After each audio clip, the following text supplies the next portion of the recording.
দেখলেন তো পশ্চিমবঙ্গের ঝান্ডু হামেরা কি করিচ্ছে, দল বেঁধে বিজেপির ভোট দিছে হাঙ্কেরে বামদের মতো আর কি।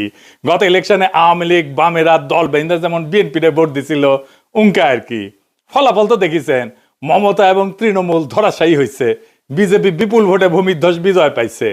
বিজয়ী হইয়ায় বিজেপি মুসলমানদের বাসাবাড়ি দোকানপাটের উপরে হামলায় পড়ছে, লুটপাট অগ্নিসংযোগ চলতেছে ব্যাপকভাবে।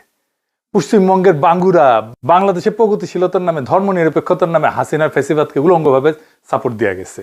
এখন হিন্দুত্ববাদের নামে ফ্যাসিবাদের কবলে পড়িছে। ফ্যাসিবাদের মজা কেমন 2 দিনে ভালো টের পেয়েছে, আরো পাবে। যদিও এই আক্রমণের লক্ষ্য হবে মুসলমানেরা প্রাথমিকভাবে, কিন্তু এই ফ্যাসিবাদের আগুন থেকে কেউ রক্ষা পাবে না। যারা বিজেপিকে ভোট দিচ্ছে তারাও রক্ষা পাবে না। যারা নেতা হয়েছে বা মুখ্যমন্ত্রী হিসেবে যার নাম এসছে, এই যে শুভেন্দু অধিকারী, ওর মতো একজন মানুষ বাংলাদেশে জাতীয় নেতা হইতে পারবে না, আঞ্চলিক নেতা হইতে পারবে না। এইটা সাহেব দেখান, তার কিছু বক্তব্য দেখান।